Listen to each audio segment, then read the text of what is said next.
Cool. Hey, everybody. Welcome back. I'm Jason Hardy with Elite BBQ Smokers. This is BBQ Round Table. We got our special guest today, Mr. Paul. Introduce yourself. Paul Buab with Smoking Ghost Barbecue in Central Illinois, just north of Peoria, Chillicothe, Illinois. We're home of the IVC Gray Ghosts. So that's a little foretelling about something. So, hey, it's be a good conversation. So I think the first time I actually met you, as far as shook your hand, actually met you, was last year at Sipping Swine. I think we've crossed paths or whatever over the years, but I think that's the first time I really come up to you and shook your hand because I think you GC'd or RGC that contest.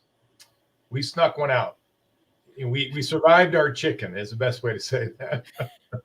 You survived your chicken, so you GC that contest. Yeah. Hey, Dean, glad y'all stopped by. Listen, everybody, I put a link on here for Facebook and YouTube. Just a heads up, Facebook has been having a little bit of I wouldn't say problems, but all the comments all come through there, and we have a little bit of glitching and some stuff. So if you're watching it, it's great. But also, if you feel like you're free to come over there to the YouTube side, I put a link in there. The comments and stuff be a little more consistent with that. But if you watch on Facebook, love for that also. Just want y'all interacting. Got one of your neighbors here, I think, Paul. Not only a neighbor, but a compadre here in January. Compadre. We're going to head out to Bullhead City. Oh, okay. Yeah, we're talking about a little bit about that beforehand. So kind of get into it here a minute. Before we get on to the backstory here, you were saying earlier you cook by yourself a lot. Yeah. And we were talking about kind of like the good and the bad about it. Mm-hmm. It's really good about cooking by yourself to kind of figure out some kind of detail you want to figure out, or try something other, whatever. But it's also bad is because it's very easy to forget a step. So you were kind of explaining the process that you've been going with for the last couple of years. Kind of tell us a little bit about that and kind of what you do to keep yourself in check and on target. Well, so probably 35 contests last year, probably 30 of them I cooked alone. A lot of times I get a box runner, but I don't always call a box runner cooking with someone if you've just grabbed a judge or something like that. Now, I want to be careful. There's a lot of judges that have been in my trailer that, helping me that are awesome. So, Gene Boldman was one last year, came in there and just rocked it, right? But when you get somebody to run your boxes alone, that's really, and there's Gene, by the way. But when you got somebody in the trailer that is knowledgeable, there's nothing, right? There's nothing you can do to replace that. It's amazing, right? And you're just so much more powerful because you kind of have a double blind feedback system, like ribs. When you're checking out ribs, having that second person is amazing. When you're cooking alone, right, your own biases are still there, right? So you've got to know your own, hey, Joel, you got to know your own biases and be aware of that and try to, steer more judicial on that, because if you think like pork being over, right? Maybe you like to cook your pork a little over, I tend to push it, right? Well, is my over? If I had somebody with me, on some of the monies, they could help me. No, Paul, I think it's right there. You're pushing it too much. But when it's me, I tend to push, right? So that's one thing about cooking alone. But when it comes to process and organization, the things I've done is I'm a checklist kind of guy. At Caterpillar for about a decade, I was in statistics and Six Sigma, and I was a master black belt. So, process and process adherence, variation to the process is evil, right? And so there are things I will do that, checklists, kind of project management, things I can do Friday night, anything that can be done in advance, right? You got to get them done in advance so it can free you up for the time you need your judgment. But, if you skip a step, and I remember a couple of years ago, getting done with ribs and turning around and there's the rib wrap sitting on the counter and it's like 45 minutes after, right? You're looking at yourself, well, do I crack them up and put it in there, and, I just went with it and it certainly wasn't the best outcome. But in the process, side of me says, okay, that was an error. I write it down in the book, a little book back here. I got, time on, time off, temperatures, all the attributes of the environment, the outcome of the event, what I thought went well, what I thought didn't go well, tenderness of the meats at the end, for my opinion, and that. But the rib wrap one, forgot to put rib wrap in it. So now when I, put the foil out, oh, by the way, the foil is done the night before, so I don't have to tear it the morning of. But I put the shot glass on top of the foil, right? And I put the rubs I'm going to use on top of the foil. The honeys I'm going to use on top. I can't close that foil for those ribs without having to pick it up and move it. So while it's still possible that I could move the juice, yeah, at least it's in my head now. I'm not gonna say, oh, I forgot it over here. It's right in front of me. It's on my work. Those are little things, right? On process, just to try and keep you on the game when you're cooking alone. Yeah, and that kind of goes into again the process you got. But when you start working in your kitchen, in your trailer, this drawer's gonna have this piece of this knife. This knife's gonna be this part in this drawer. And when you start going with other people's trailers, I know you said you and Brian are cooking together. It's gonna be a little bit of a learning curve because I don't know whose rigs y'all cooking on, or if you're cooking just out of a pickup truck. But there's gonna be something like, okay, you reach for this. I mean, it's amazing when I cook here at the house, like YouTube videos and stuff here. I'm always reaching over here for paper towels. I'm reaching for paper towels. I'm like, well, they ain't there. They're supposed to be right there, but they're not there, Right. And it's really, truly the way that process, you start making that repetitiveness that you're going to get in there. And what you'll find out sometimes is when you make those mistakes, and then, truthfully speaking, sometimes you make a mistake and you'll find out, man, that really helped it out. Yeah. Or True. Or maybe I've been overpowering it so much with extra of whatever to make it too spicy, or maybe I'm making it too sweet, or maybe I'm doing something too much. And it's really good sometimes because sometimes the best answered prayers is the ones not answered. I mean, I know that sounds crazy, but I agree with that. Yeah. There was, trying to think of the example this year to that exact point where, I know I tend to push the brisket as well. And I think Brian and Brendan were kind of like, you might be cooking a little too long, So started playing with that, and sure enough, I started backing it off and started hitting it again. I was doing exactly as I wanted to, wasn't scoring, and then get feedback from these guys cooking next to me 3 or 4 contests in a row. And I'm like, well, maybe I ought to try backing off just a little bit, right? You don't have the guts to go, a whole bunch, but you can take a couple degrees off, and well, maybe my feeling of done is way overdone. I mean, maybe I like it too tender. You start playing those games, and so you can get into that. But yeah. So we got a question here from the YouTube side. Most y'all keep a journal of cooks. Yes. Most of us, and I would probably say about 90% of us, keep a journal. It may be a journal like he's got a paper copy journal. It may be like mine that is in Google Drives. I keep a spreadsheet of every cook I'm doing, and at the end of it, I put notes in the bottom of it. I've got a lot of people. It might be photos. I know a lot of people take pictures, and if you ever seen a barbecue cook's phone, whereas you think it would be a phone of girls on the beach, you'll see a phone full of chicken, ribs, pork, and brisket. It'll be insane about how many pictures on there. But what we'd also do on that is we might come in it, and in the description, some of the photos, you can write down notes. Mm-hmm. So if you go to the details of the pictures, you can write down notes there, or you can take a pen and put notes on top of it. And some people do an after action report video to themselves. So, but the answer to the question is yes. We all have a notes in our cooks to see kind of like what was good and bad in our thought process. And then we get to the judging side of it, and we compare that with what the judges give us back. And sometimes they agree, and sometimes we don't agree. And Paul, you want to add to that? Well, no, in fact, I just found what I was thinking about. So going into I think we were in, Brian and I were down in Bardstown, Bourbon Festival down there in Kentucky. And I made a note going into this one from kind of looking at the previous cooks, and I came out of the gate killing pork.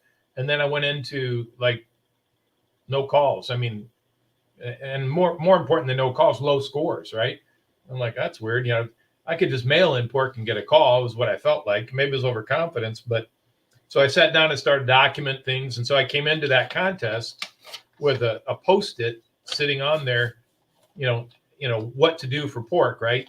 Back off the finish temp, which we were talking about, the finishing process, the au jus, hit the finish rubs, and then the au jus and the sauce back, make sure you're consistent with what has worked. So I had a list of things for pork on that day to go do. That was my focus for that day. And I ended up second. I had the winning score, but I lost a tiebreaker to Continental that day in pork. And I was like, all right, I feel good that I'm able to get a call in pork again. Because, if you declare yourself a pork team or a chicken team, when you go for a while without a call in your category, you get a little nervous, right? Like what's going on? So, but yeah, no, temperature, time it went on the pit, humidity, right? I have not cooked at altitude or high altitude, I should say. So I don't have any of that data down, but things like that written down. So when we done a contest up there in the Virginia mountains, which is not high altitude Colorado style, but it's still relatively high elevation compared to what I'm cooking there on the coast in Myrtle Beach. So I'm at 0. They're up there at 3,000-4,000 feet. First thing I always do is get a pot out there and boil water. I want to find out what that temperature that water's boiling at. If that water I think was boiling at 202, or not 202, whatever it was boiling at, it was a few degrees off what I'm using. And so when I started doing that, I think it actually was 208. Now I said that. And so when I'm basically kind of keeping my pork, and at the time I was pulling my pork at 206. I'm not saying I'm the pork cook. I'm just using an example. I was pulling it at 206. So I backed it down 4 degrees and started checking it really hard at 202. I'm not saying that. I think first day we actually won pork. Second day we probably shouldn't have cooked pork. But my point being that information is very critical in what you were saying as far as keeping elevation and stuff here. And humidity. Yeah. Humidity plays a factor, really, I think, on the type smokers you're running. I think on the stick burners I was running, on the cabinet smokers I was running, with the water introduced into it, humidity plays a bigger factor because it'll create the air will be heavy and it won't come up into the upper chambers. I haven't really seen that much on the can cookers. I haven't seen that much. I'm not much of a can guy. In fact, once again, following Brian and Brendan this summer, I moved off of my can and went over to a Traeger for chicken. So yeah, and even there, do I know about the humidity in a Traeger? No, I don't. Right? But my chicken's in so much of a bath that I doubt humidity is going to be a problem for it. Yeah, I mean, I think you got water into the smokers and stuff here, but to kind of get to the point is the elements play a factor. Wind plays a factor. Even if you're looking at your Traegers and the Rectex, if that wind's coming in the backside of where that exhaust come out of, it's going to create the devil. So you got to take that in consideration. Always think about what's going on around it. It's going to affect it because you're not inside cooking in a stove. You're outside cooking in the elements where everything's going to happen. I remember the first cook I done was probably not first cook you did when I was already got into cooking. I think it was 2011. We done a little contest here at local church, and it was January. It was 32 degrees out here, and I mean it was just ice. And I had went through so much wood. I had ended up going to Harbor Freight and buying these welding blankets just to lay over the cooking chamber just to hold heat in it. And I wasn't necessarily doing it for the competition, but it was competing, but it was more for a charity for the church to raise money for the whatever they were doing at the time. But I told buddy of mine, I said, this is the last time I ever cook contest or cook at all in this situation without an insulated firebox. Because we was running out of wood.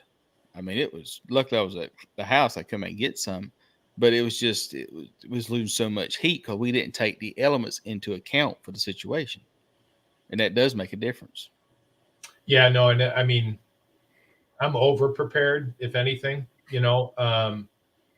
so I have at least 2 of everything, 2 fireboards, 2 blowers, 2, I don't have two pits of everything, right? I don't have two Traegers and two Jambo. I do have two Jambos, but I don't carry them with me. But so of supplies, of charcoal, of starters, of anything I'm going to need.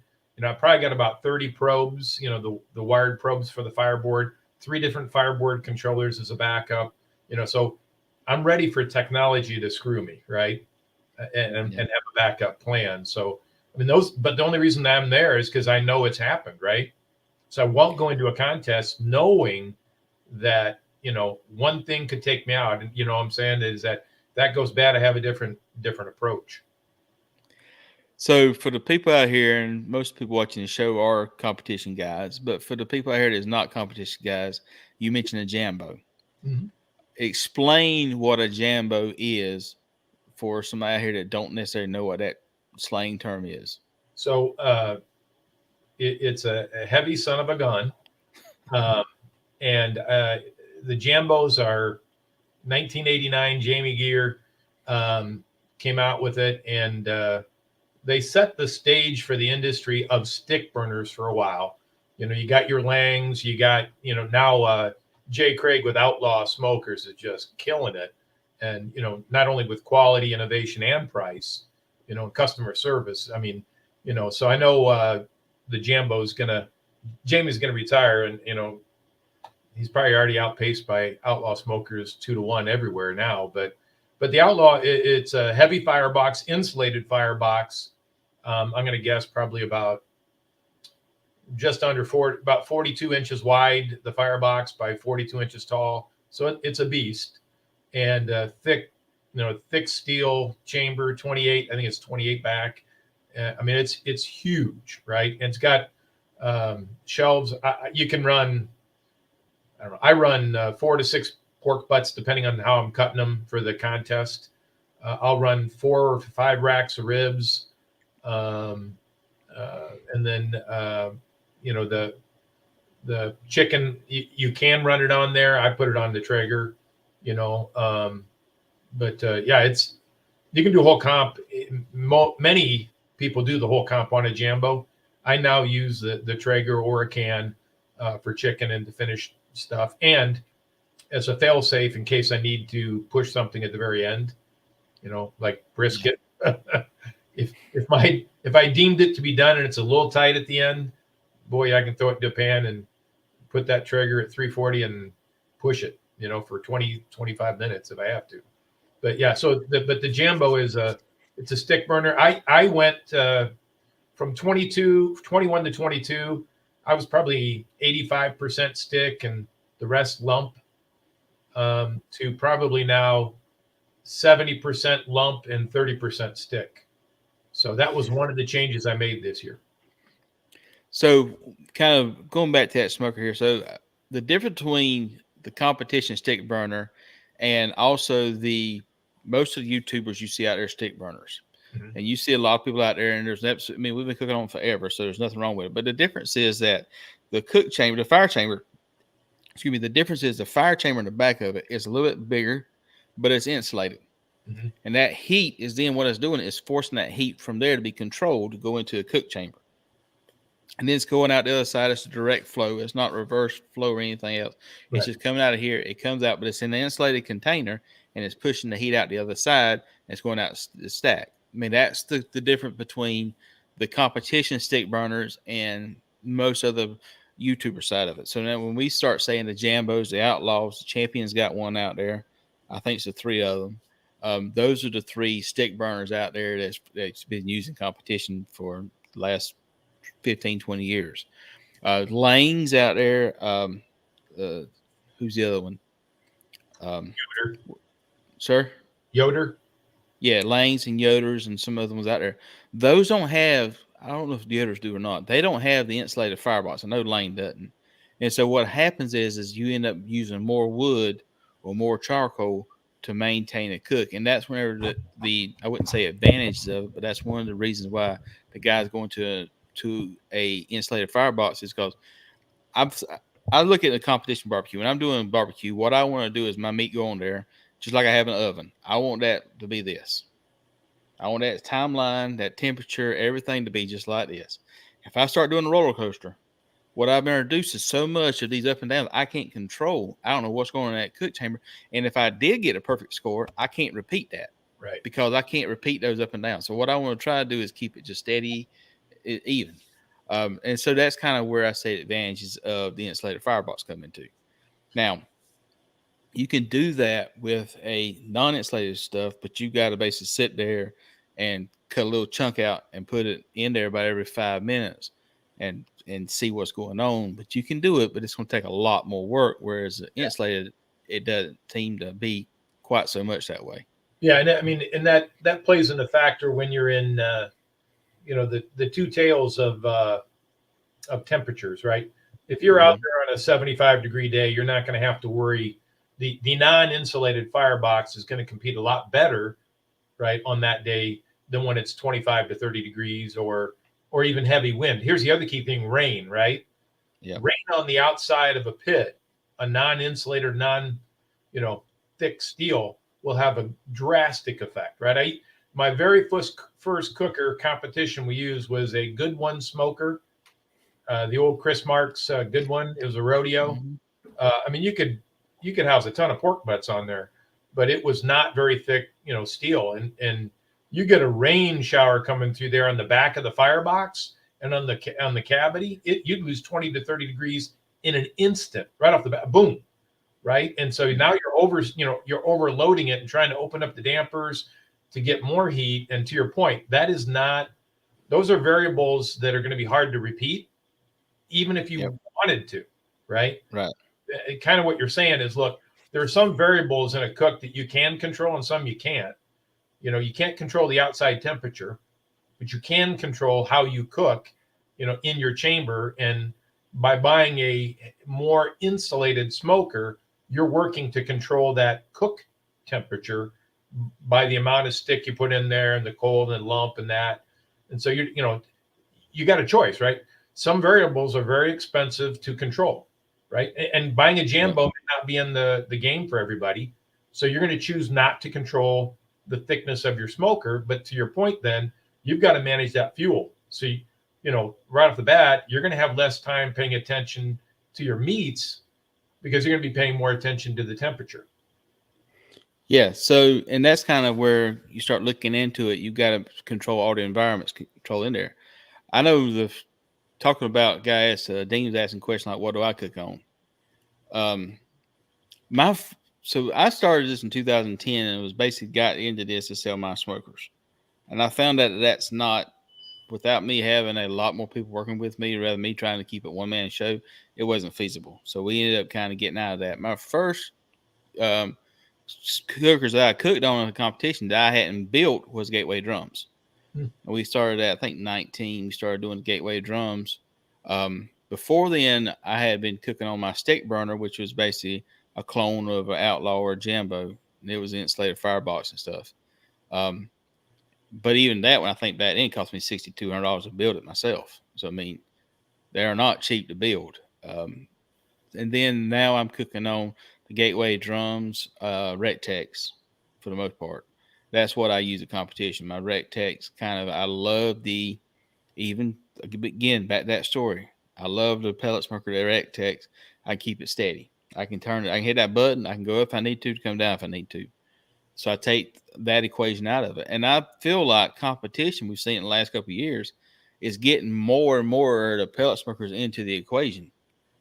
And it's getting to be because, yes, you can go buy a stick burner, and yes, you can buy a Jambo or you can buy a Lane. And yes, there's a difference between them. But you can also go there and buy a Rectech or you can buy a Traeger and come out there and you can still turn in really good food. I think the game change will ever be whenever they actually design a pellet smoker offset. If they could get that fire from out the middle of that smoker and put off to the side, so you got a pellet controlled offset smoker, I think that would be a game changer and a half. Parrot Head, are you familiar with Parrot Head barbecue? Usually out west, I think South Dakota, maybe Nebraska. But he shows up with 4 of the small Green Mountain grills, or he did this year a couple of times. I mean, he looks like he's ready to have a nice little backyard party. I mean, just they're not intimidating by any means, right? Mm-hmm. Comes out there and spanks people, you know, because it even keel, right? You know, he's got, I think he cooked 3 or 4 of them. I can't remember how many, but yeah, I mean, now he's had several, he's probably cooked 300 contests, you know, and I'm Yeah. sure he's got more smokers than I'll ever have, but he's now, you know, he's using them just to manage the temperature. That's one variable he doesn't want to have to worry about. I would say one of the biggest advantages of going to either pellet smokers or cans or independent cookers is that when you want to practice, you practice at one piece of meat. And I Yeah. think that's one of the biggest, I wouldn't say a downfall, one of the biggest hurdles when you start doing what you're doing as far as a stick burner is you want to practice a brisket. You got to compensate for, okay, during my brisket cook, I've also got 3 or 4 Boston butts on here. Mhm. During the end of it, my ribs are on here. All this stuff's going on. Whatever your timeline is, I'm not using it. I'm just using kind of hypothetical here.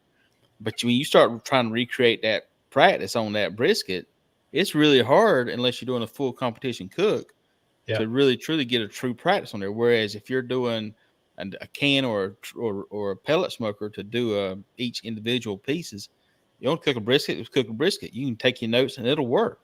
Hmm. Um, and I think that's one of the things that whenever we come in here and do it, if we're cooking the, and I know guys that do this, if we cook, we weigh everything. Some guys do, especially chicken. I say chicken's probably the biggest one that's been weighed all the time.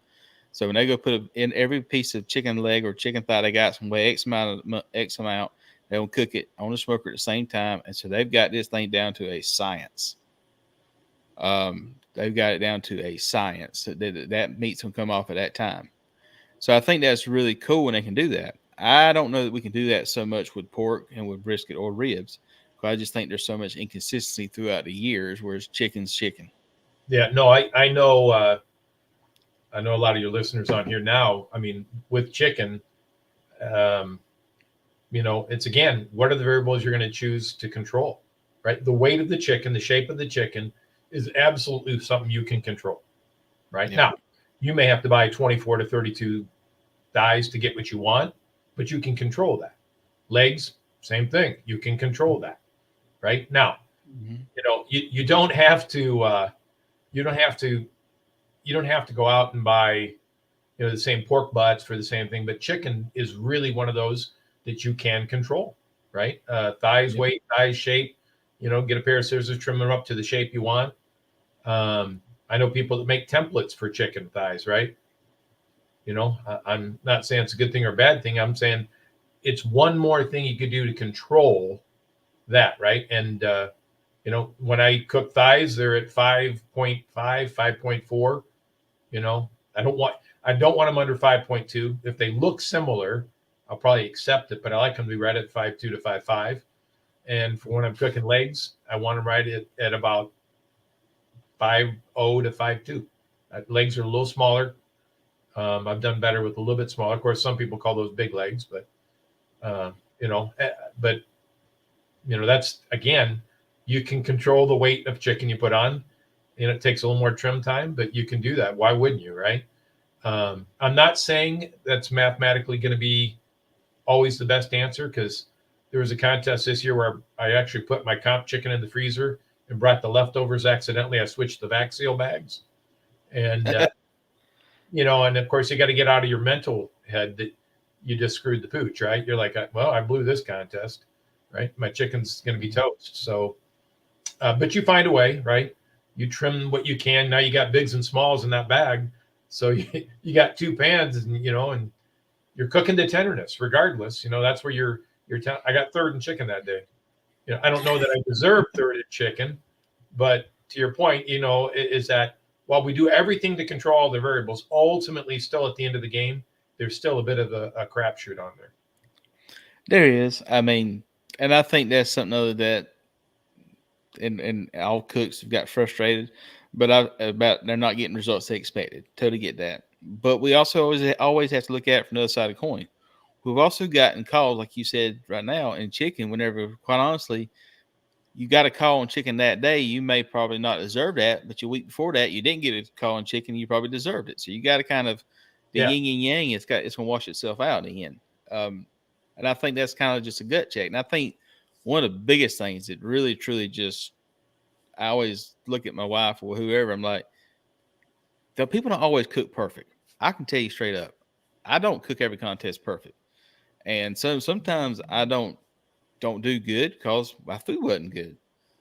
So I mean, we all, it's also something other that we do as a cook. We have good days and bad days. I mean, we make mistakes, we don't make mistakes, and you got to take it with a grain of salt. Yeah, Dean. I think if you cook a lot, you end up getting the 180 mentality, right? Yep. I know for chicken this year, I check tenderness of my chicken before I turn it in. That's how I decide which ones I'm going to turn in, right? And I'm using tweezers to feel the meat, right? And you can tell tenderness. You know, many people wouldn't want to do that just for the appearance issues, right? But you can't, right? And I know it was a little tight in a couple of contests. Just a little tight, you know. And then you come back after turn in and you try your chicken, and you can decide whether it was tight or not, right? And I still thought there was times when I was just a little more tight than I had wanted, and that negative is in your head going into ribs, right? Damn, I didn't get everything I left. I left points on the table in chicken, right? Well, two things. I have a 180 mentality now, right? I'm trying to turn in 180 every time. So, 178 will do very well at a contest, right? 175 will do very well. So you also got to get out of your own head that you're not going to turn in 180 every time, but you ought to strive to that. But don't let it work against you going into the next category. And there's quite a few times where I had to fight my own mental state out because, I know I wasn't turning in 180 chicken.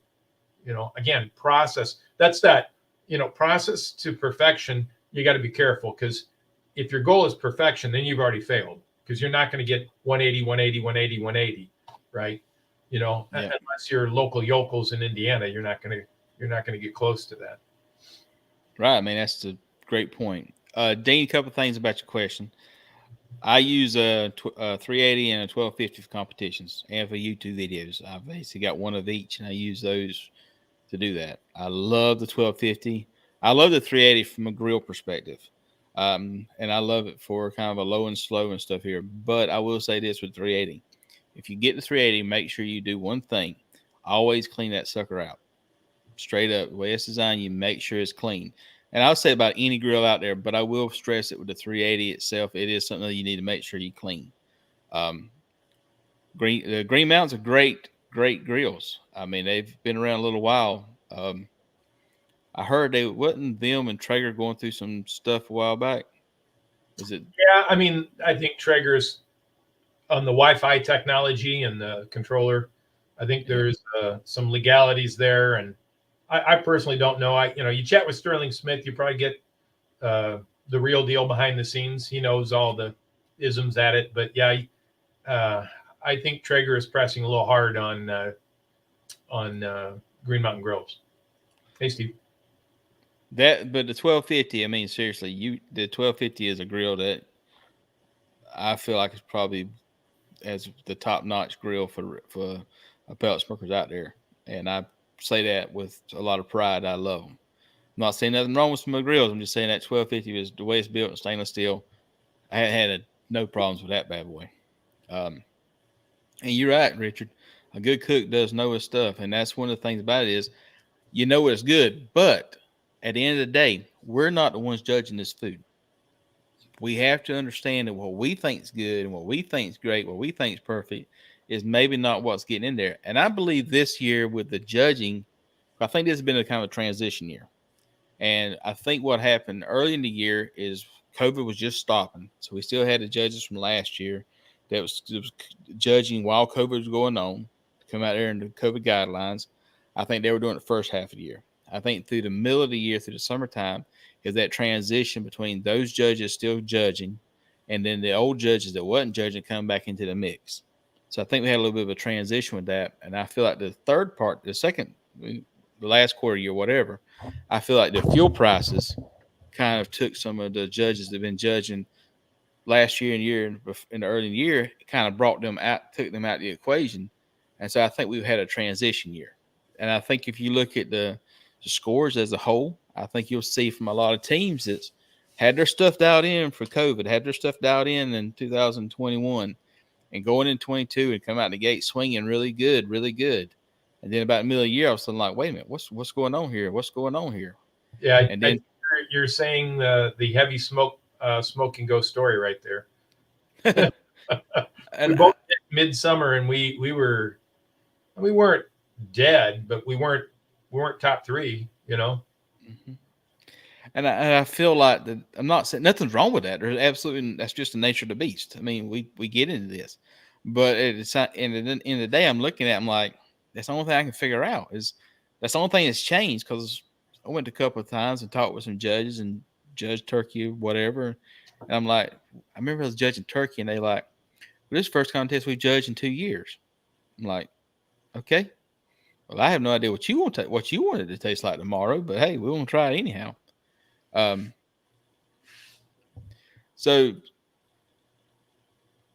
I have answered this question. So, and I don't want to make anybody upset. So, but here's let me get into this answer for this, and this kind of what I talk about as far as going to another part of the conversation would be KCBS as far as doing research about selecting the board members. So here's what I'll say about Jacob. I think that J Cup is absolutely amazing. I think it's got a lot of good points to it. I think it's going to do a really wonderful job.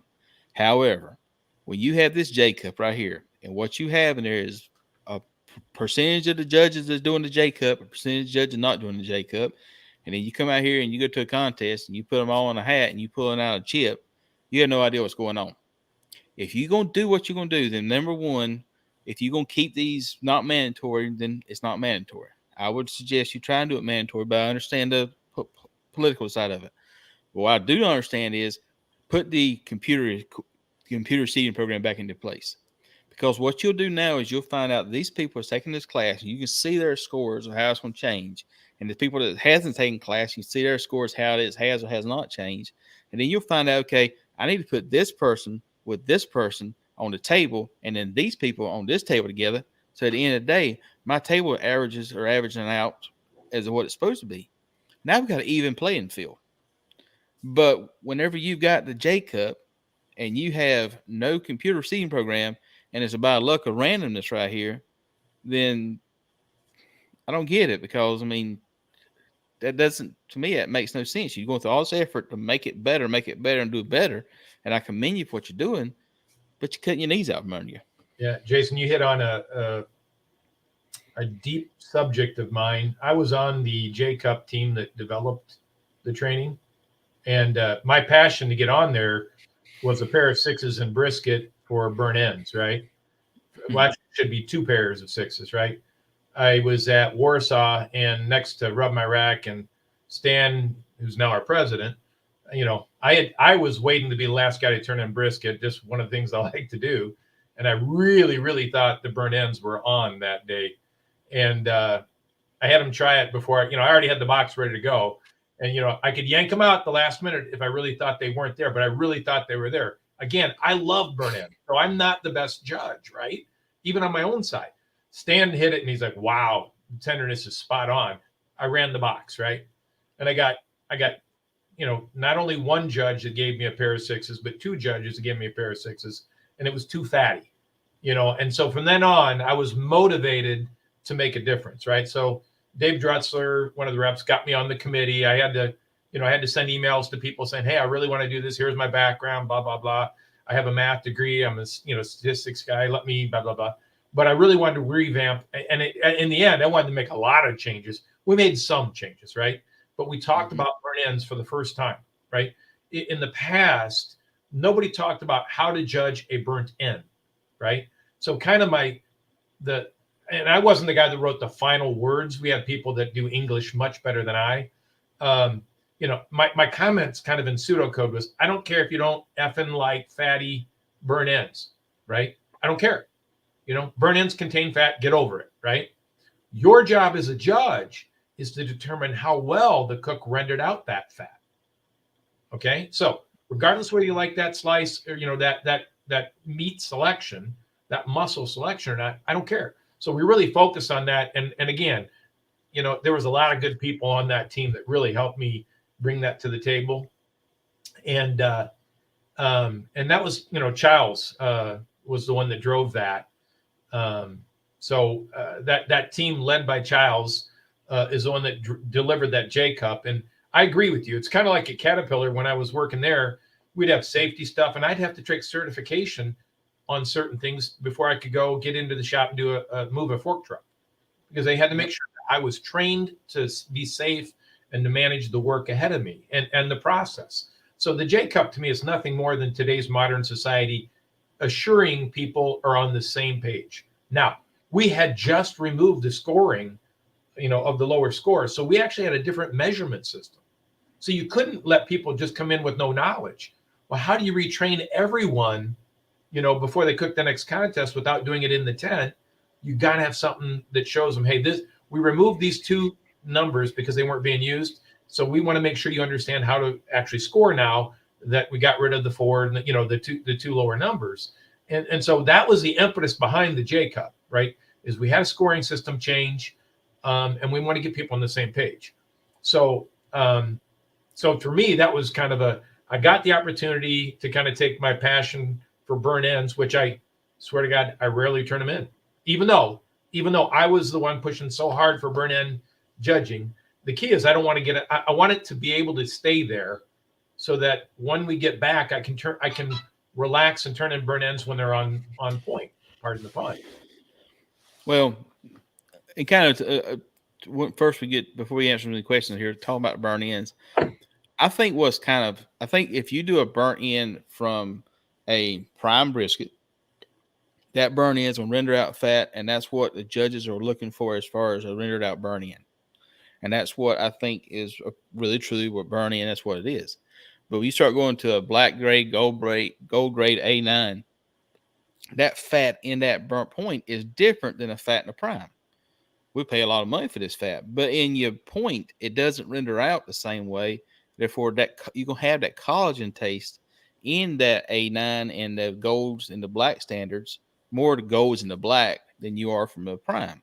So I think that's the situation is, and I think that's kind of what is causing a lot of problems. Because I mean, I've seen guys turn in actually beat me at Banjo BBQ. He turned in a box of just nothing but burn ends. Got a 180 and won the contest. But it LC was a does that a lot, right? LC does that a lot.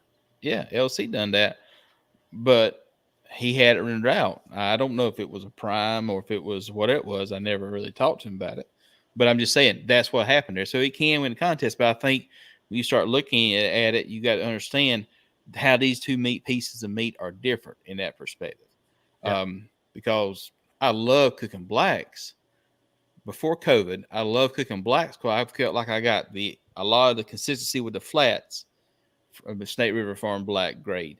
A lot of consistency of the Wagyus with the flats, but also had some of the prime consistency in the point that I can get good burn ends out of it. I think COVID, the way they couldn't process them and they're still trying to come out of that, I think some of this is a little bit different now. The beef we're getting here, especially the point side of the brisket, is a little bit different. I mean, we're getting some huge briskets right now. So I feel like there's still some stuff we're kind of working through on that we're gonna just keep doing. Let me But tie yeah, that's kind of let me tie this back to your question about the tables and the table program. The previous seating program, the program itself was cumbersome for reps. I'm not going to argue that, because it had to be done in advance, and when they get there, it's a spreadsheet. We know not every rep is a technology spreadsheet expert. Today it's better than it was 10, 15 years ago, but so that was a bit of a process issue in itself, right? So what happens when 3 judges don't show up? Now you've got, I'm saying you got to do retrofit. So, put a lot of pressure on the reps, right?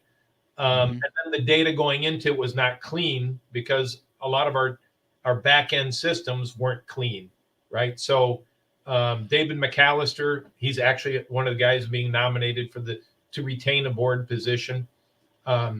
He's got that data now. He's got it in good working order. Okay. So I'll call it the pseudo code, the logic to do exactly what you're talking about is there. Right. yep. And you can even deal with judges that have never been in a contest before, because now you can randomly dispense those, the 6th judge at every table could be the same standard random, no data for judge 6 on every table. Now it's even. right? Doesn't mean that those judges will be even, but their history of data is evenly distributed, right? So we have the pseudocode to do that. Right now, the actual score program, the module that actually runs all the contests and that is antiquated. I mean, it's written in one of the libraries it's written in was in Windows CE. So that I somewhere in here I had a I do have it still here. I have an old kind of Palm Pilot that was on Windows CE. That shows you how old, right, the technology we have in our base score program. So, we want to put a bolt on for the seating program.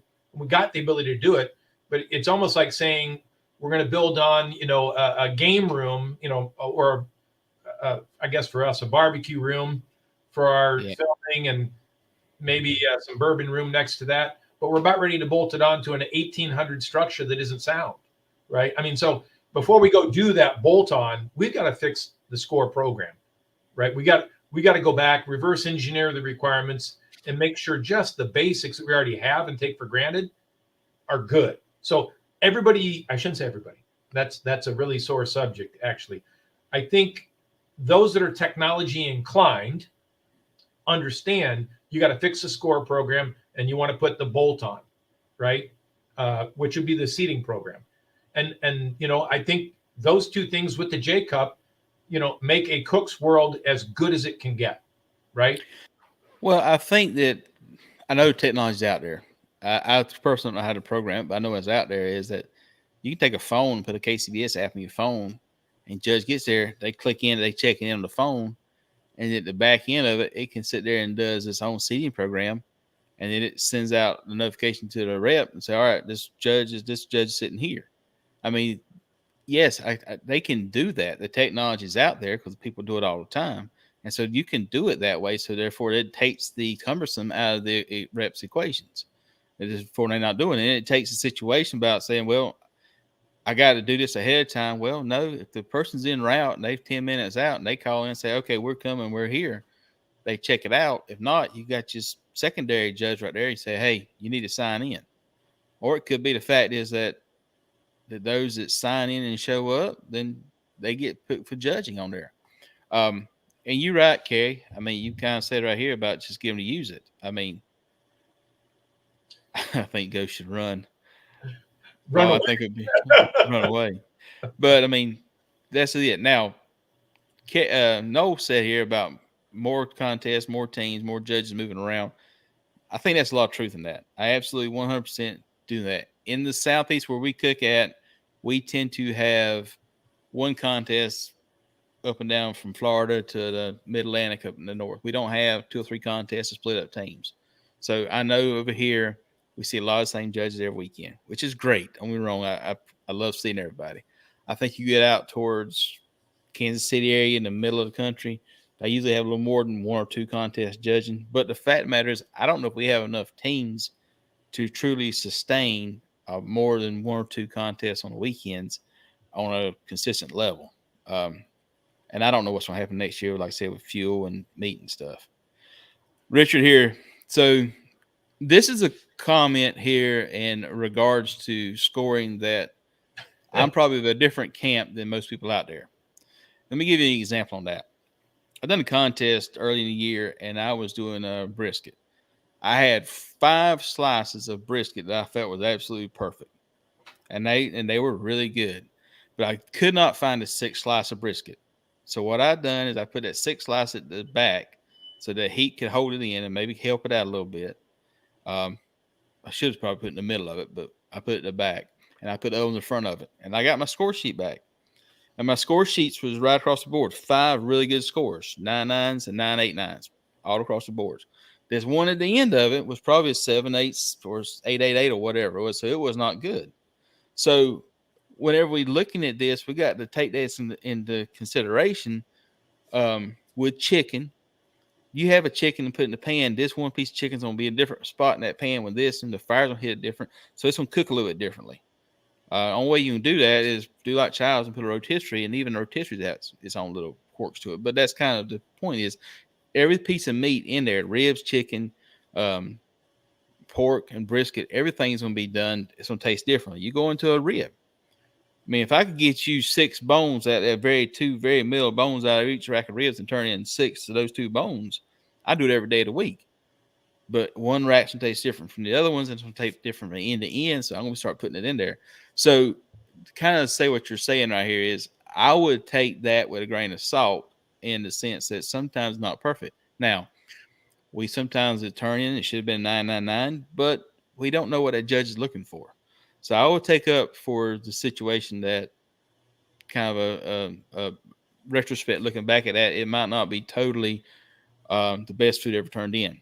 That being stated, if you got 6 of the perfect ribs, as I should have all got 999s, you got one off, and you need to look at probably if you look at that judge's average. If that judge's average is a 22 or 23, then okay, Yeah, you got somebody here that story right there. he needs to be coached a little bit. But I always kind of I would say I always kind of look at it from both sides of the equation. Like sometimes it's not totally the judge's fault, sometimes it's not totally the cook's fault, but sometimes it's either or's fault. Well, and even with the like a 787 on there, and trust me, I've had my fair share of 799 point or one, sorry, 179.44 in brisket, right? And I just shake my head. I'm like, what did 5, of those judges see in appearance that last guy did not, right? But when I get that, I'll call it bad score, whether it's 7, 7, 7, and the rest are 9s, and or 8s or whatever. The first thing I look at is that appearance score, right? Because if you think about it, the appearance score should be the least subjective, right? Taste is going to be the highest subjectivity. And we actually train better today now on tenderness with the J cup and that. So I would say your highest variability is going to be in taste. The second highest would be in tenderness, although it should be markedly less. And your least variation should come in appearance. So if I look at that score and I've got 9s in appearance and that 7 is sitting there in appearance, it's almost like I don't even give that judge credibility, right? Because I got 5 judges that say it's 9. Now, if it's an 8, I don't even move, right? It's like, yeah, okay. I mean, 8, 9, it's left to center one, I can't argue that. But when you're statistically different than 5 other judges on appearance, that's the one area that I personally have a problem with. And we can do things on there in the future, in training, we can put boxes up that we've had 100 master judges go through and rated them. So we know the statistical truth of that box based on 100 master judges. We can put it out there for the training of judges. And when they put a 7 on there, we could have the hand come up and say, please tell me why that's a 7, right? I'm not saying we fix the judge, but we give them the answer as to why the master judges said that. It's continuous improvement. But for me, when I look at that oddball that Richard put up there, I look for the appearance score. And if it's, 2 off, then I toss that judge out, right? Well, I would say that we all look at it from that perspective. Like this person's the one outlier, but at the same time is if you get a comment card and this guy'll give you a 7 appearance and he puts on there, he says, I seen it was too dark for my taste or whatever. At least give me information to justify you got it. If you're gonna give me a 7 in something, and you don't know what everybody else is scoring at table. So your score is your score. You have no idea that you getting everybody. He's giving all 9s, but you getting that 1 7. I get that. Been in that situation, but if you can give a 7 on there, again, I would say explain it and own it. But at the same time, I would give the judges kind of a. Let me say it differently here. 3 or 4 years ago, you come to a contest and you can average about 172, 173, you win a contest. If you were averaging above 170 at the contest 2 or 3, 4 years ago, you were. I mean, it was 698. I mean, you were winning a contest. Right now, we're at.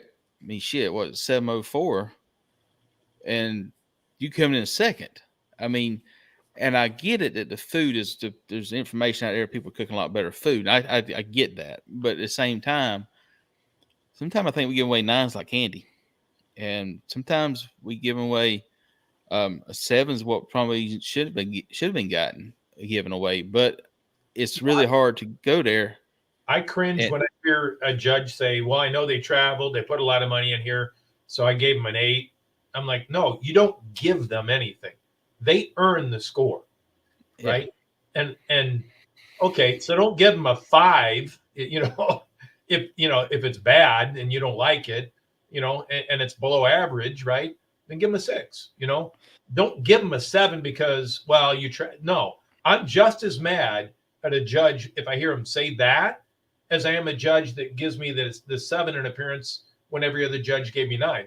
Those were equally offensive to me, right? Because I don't want to get a score I didn't earn, nor do I want the person who didn't earn it to get points that, I didn't get. and and what I will say is this: we greatly appreciate all the judges come out and judging contests. We really do want that.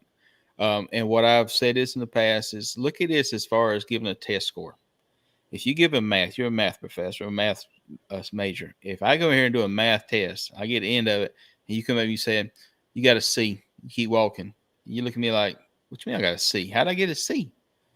We're not going to give you no information about that. You just didn't get an A.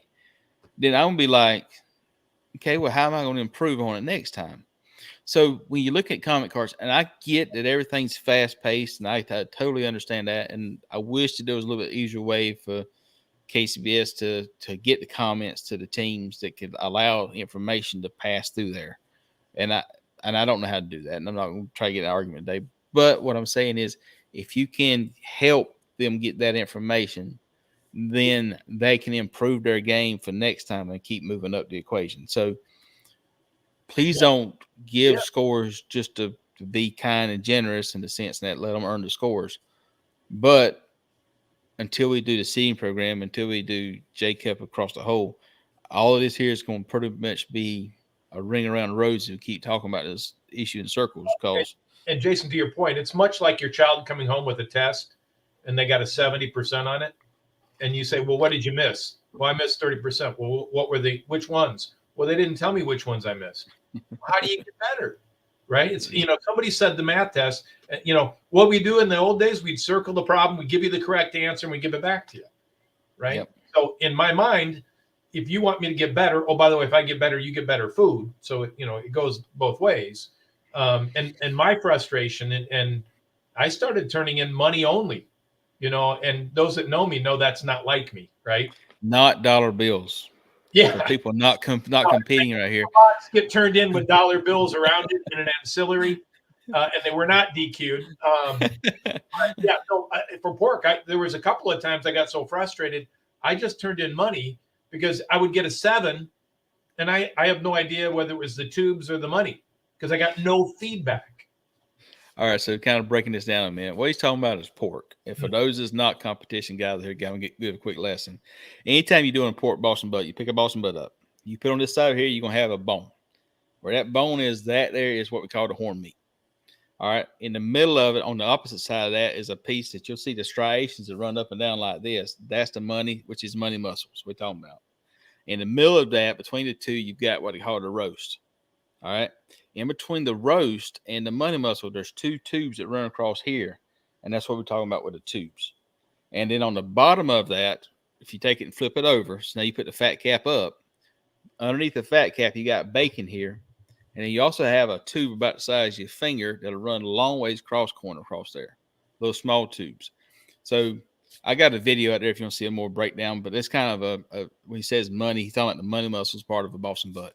Sorry, Paul. No, and cooks cook them like a medallion, like a mini filet mignon, but when you put two anything in the box, right?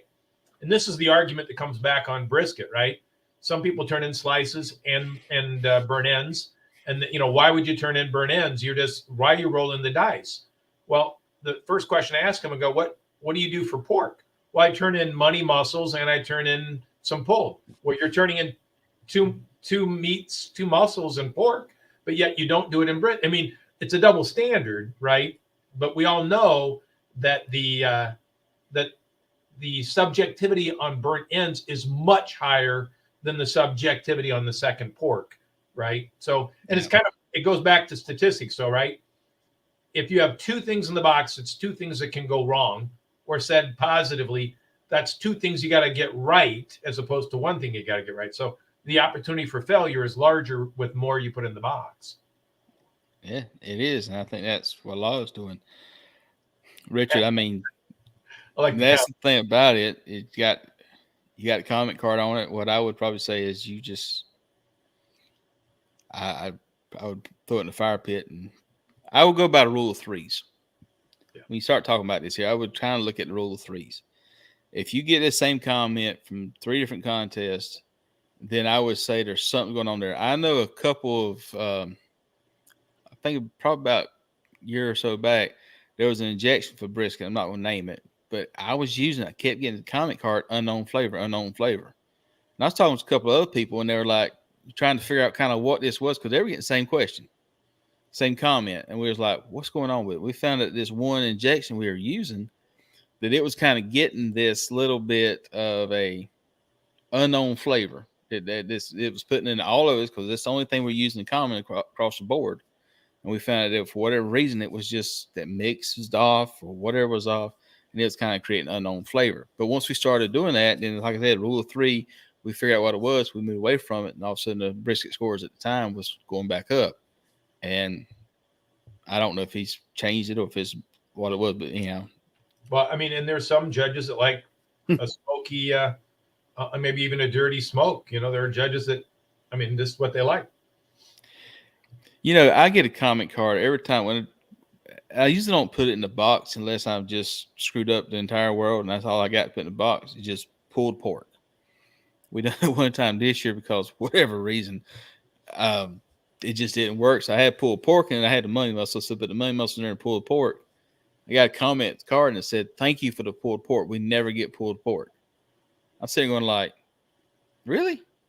If you want just pulled pork, man, we can make your life easy all day long.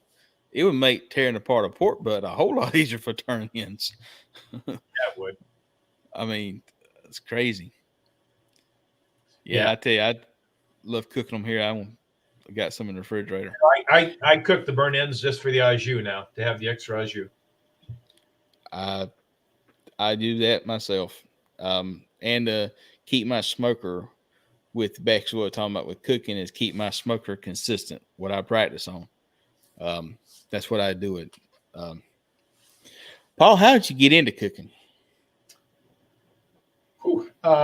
So I led off with the home of the IVC Gray Ghosts, right? That's the high school here in Chillicothe, Illinois. And my son was out for soccer, and at least in the Midwest, of course we got World Cup going on right now, but there's boys football, which is at the top of the football chain, even in the Midwest. I know all the way down south, same thing. And at the bottom of the boys sports is boys soccer. And it's a tie with boys swimming and boys soccer around here, or at least that's the way the athletic director conveyed it where I live. Right. Then begins the girls sports. Right.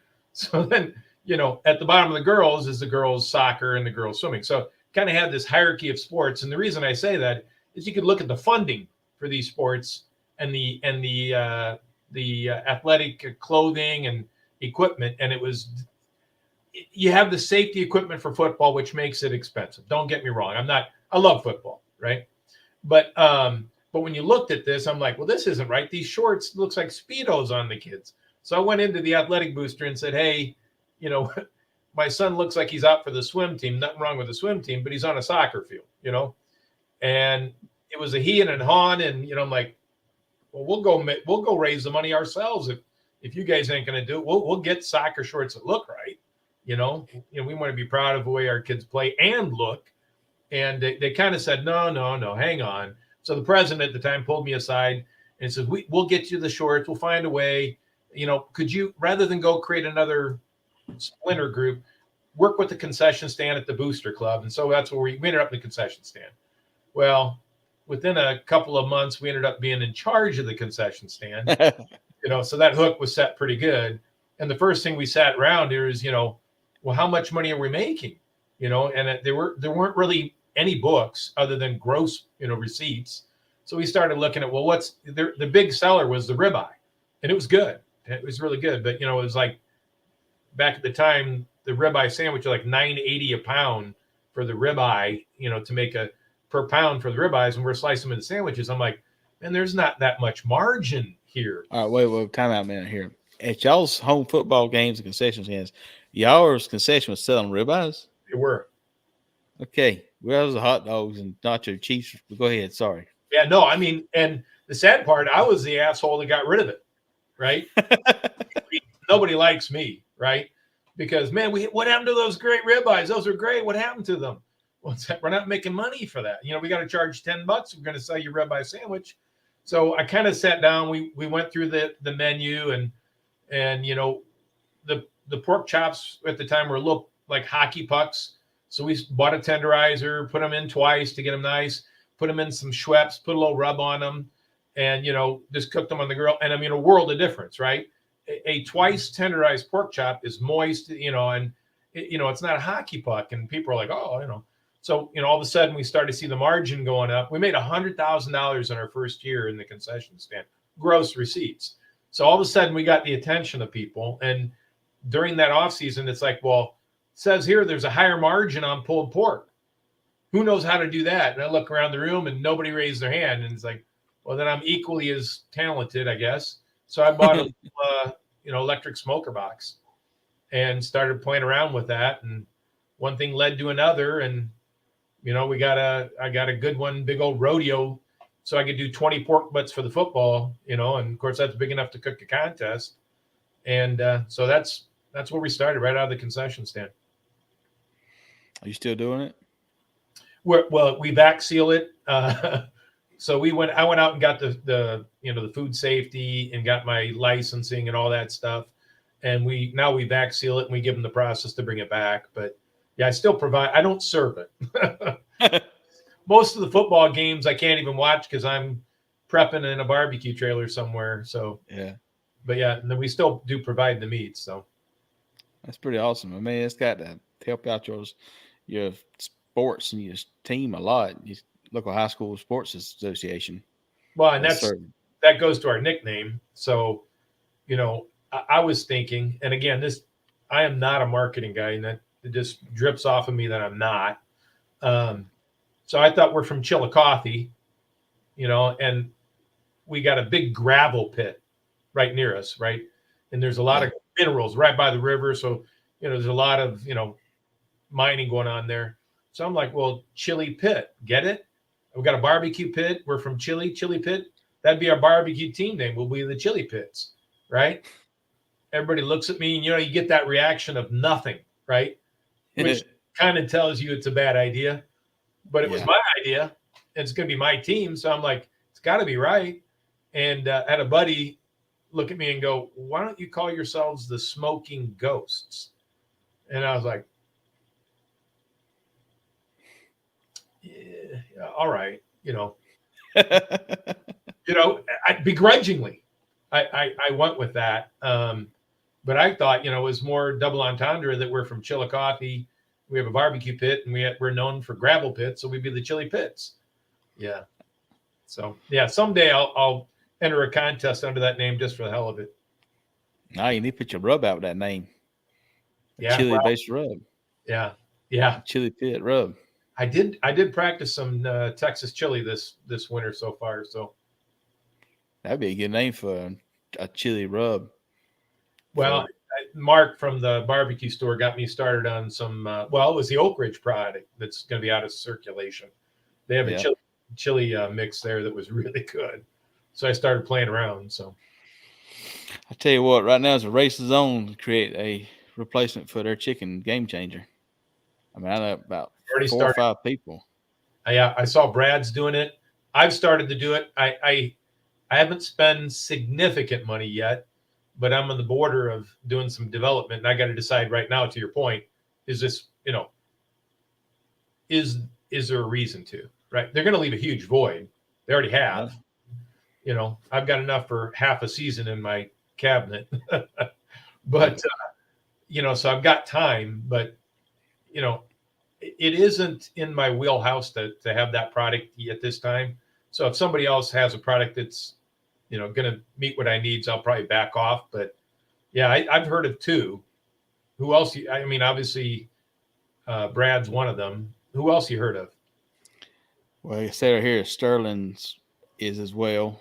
I know Brad's working on it, and Yeah, um, everybody's out there chasing it. I mean, grapevine. It's not my place to spread that. I just know that there's different people out there working on different versions of it. So to see what happens with it, it's gonna be interesting to see. But at the same time, I mean, everybody's putting these out there. It may not. One of them take off. All of them may not take off. Yeah, Um, so I mean, it's a little bit interesting to see. It's more drama in the barbecue world. Um, we need more products. You know that. yeah, I've been trying to work on getting mine out there. Just not necessarily.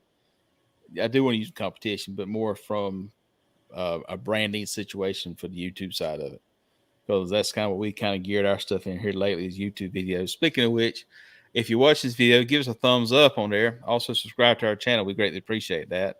And if you got any ideas what you want something other cooked, send me a message on it. I'm been pretty easy to get a hold of, but I'm always looking for something new to cook on there.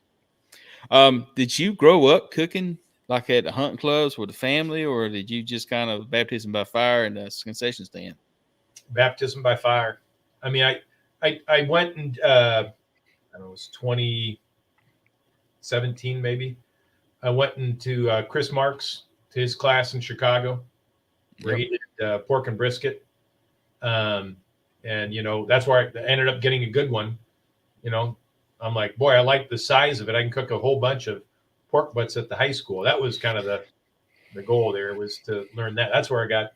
So it was pretty much baptism by fire. But yeah, we're doing everything, watching the YouTubes. We were, Dr. Pepper injections. We were straining, we were all over the place, right? There had to be the right recipe, right? And, the right recipe, not many, so yeah, we were all over the place. And, I came out of, ironic because I have sauces now, but if you have to put sauce in your barbecue, it must not be that good.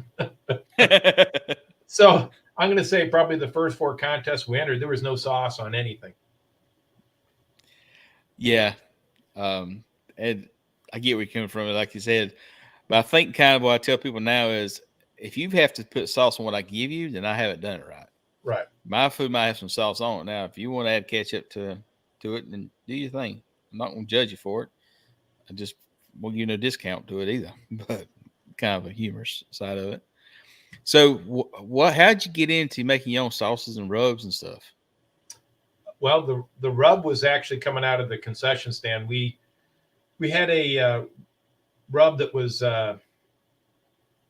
good, but wasn't overly all-purpose. And so after a first few comps with brisket, I thought, well, maybe it's the flavor. And this is one of those cases where, like Heavy Smoke, he's a world champion and comes out and he takes his product to the market after he's a world champion. Well, here's a guy that has a product and he hasn't even had a call at a barbecue contest, right? So let's just say there's a hard way to do something. There is an easy way to do something. And I probably took the insane path. But, started working on something, had the buddy test, then went out to our culinary students, got feedback, and kept tweaking it left and right. And it was really intended to be a steak and brisket rub.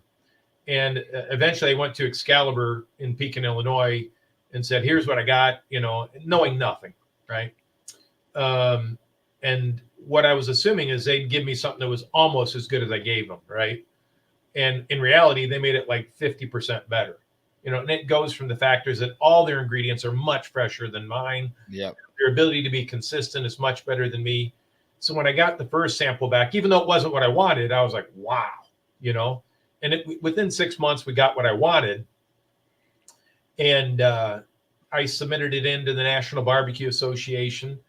And eventually I submitted into the seafood category. And, I was correcting people you're using it on the wrong products, right? Have you used it on? Yeah, there's Dan. Have you used it on corn? I go, guys, it's a steak and brisket rub. Have you used it on salmon? Guys, it's a steak and brisket rub. So again, am I a marketing guy? No, I'm correcting my customers, right? So, yeah, I mean, marketing is a journey, and you learn on the way. And I'm probably a really good coach from the mistakes I've made. But it won the seafood category at the National Barbecue Association, and I'm like, okay, I got to change the label from steak and brisket to all-purpose rub. So that's how that rub came out. It was really my attempt to improve my taste scores in brisket, and it's really before I took any competition brisket class, and which would end up being Travis Clark's class. And and I took his class and ran his script for about 7 contests, because my attitude is, if you take a class, you got to give it worth its salt. You got to try it, and if you've done 100 to 200 contests and you've been there, okay, maybe not. But if you're a newbie like me with like 8 contests under your belt and you take a class like that, your best bet is to try to run it. Even if you don't like it, try to replicate it to prove that you can do that. And then once you got that process down, then start making changes about what you like and taste in that. So I kind of did that, and I committed that I was going to try and replicate his cook. And I'm not Travis Clark by any means, but I got to the point where I really have never liked that his beer wrap at the time. I don't know what he's doing now, but he had a beer wrap that I didn't like, and so I finally, the 8th cook, I switched to using my rub alone, and I got a first place brisket call, and I'm like, okay, so it's like, now I'm ready. But that was the rub story. The sauce came from a buddy of mine, the original Pity Q, Eric Babb, was getting out for many reasons. I won't go into that. He was getting out of the sauce industry, and his products had won at the National Barbecue as well. And, he was here in Peoria, had moved down from Chicago to Peoria, and we'd hung out a bit, and we talked about that, licensing, all this. And he finally said, here, just buy it. So I did, and I took it from a co-packer up near Chicago, and chatted with some of my buddies in the sauce industry. Ended up at Country Bob's down in Centralia, and we did a bunch.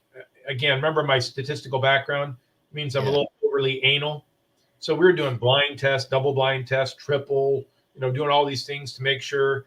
And I was bringing Eric back into the conversation, because as much as you want to replicate a recipe, you absolutely don't. And so if you're going to vary, you want the variation to be good, not bad, right? So it's okay to change it as long as it's in the direction you want to go. And that's kind of what ended up. I'd say we're in the 90 percentile of what Eric had. We tried to be, but there is some variation there just from the different co-packer, and it's plastic. But that came from Pity Q, was the sauces, the spooky sweet and the haunted heat. It's really crazy about how you can change the bottle on that stuff, and it'll change the flavor. Yeah, and the other key thing with the bottles, especially rub, is light. A lot of people will say, I was going to get your rub, but it looks bad. And that'll happen to a rub if you've got a lot of light exposure. The closets back there where all my rubs are at, they're closed, they're dark, right? It really won't over a short period of time affect it, but over a long period of time, absolutely will. Yeah, I mean, I think that's something other. I know whenever I got like a SPG I use on a lot of stuff I cook around here, and I don't make it until I go to use it, because if not, the garlic in it will cake, and it'll just clog up on me. So I mean, I just make SPG salt, pepper, garlic. But I mean, you have to basically make it right when you use it. Now it's crazy it won't cake here. Once you mix them 3 together, it's like it's going to turn into a basketball. Do you vacuum seal it? Sir? Do you vacuum seal it for the journey? No, I just use it here. I don't use it at competitions. No, what I do at competition is I buy the small bottles, and what I've started doing is that bottle's going to run for 2 or 3 weeks. Then I'm going to take it and then move it to probably either my YouTube side of the world or the catering side of it. And because it's still good. It's still good flavor, but it's not. Sometimes it's lost that wow factor. Yeah. And Yeah. I tasted one the other day that I had in the cabinet for probably a year and a half. And I remember that, and it was not supposed to be a real salty one, but it's like over time, the other ingredients break down and the salt stays because salt's a rock. So salt's not going to break down like pepper will or anything else. So over time, a rub gets more and more salty, in my Yeah. opinion. But crazy world. Yeah, and I mean, what I do we get a lot of I mean, not that you guys don't. We get a lot of humidity in July around here in August. And if I have a double and it's on the road, I will vac seal some of the rubs for day two. I'll do it even in the bottle, right? I mean, if the bottle is already open, right? Because those, as much as you want to believe those lids are going to protect you, you get 90% humidity, they're going to cake up. So Yep. unless you're opening a new bottle for everything, and even then, from cold to hot, you got air conditioning and then the heat. You're going to get a little bit of that. But no, we got fortunate that we got some good teams on our barbecue team we sponsor, and the product has won more than I have in these national contests, and that's okay. I'd rather lose to my products than anyone else. But and then you've got like Scott Nardi. Not that anyone in steak uses one rub.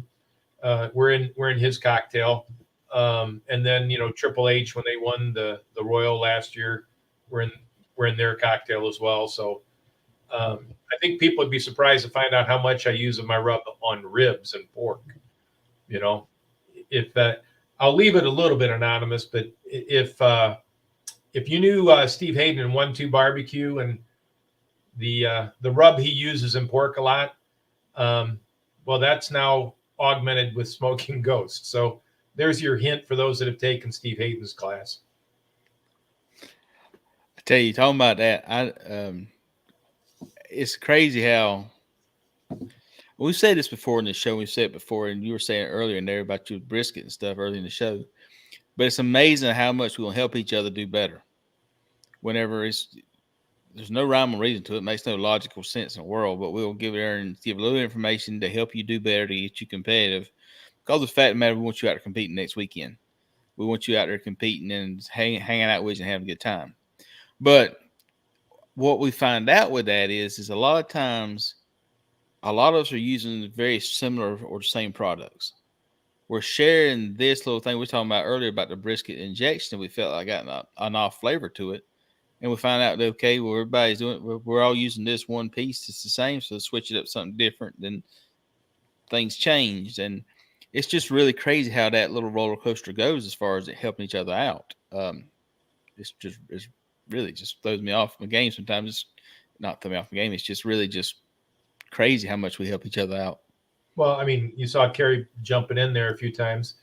I was trimming chicken legs early in the year, and on a scale of 1 to 10, I was probably a 2 in the way I was hacking the chicken, you know. And I was going after it, right?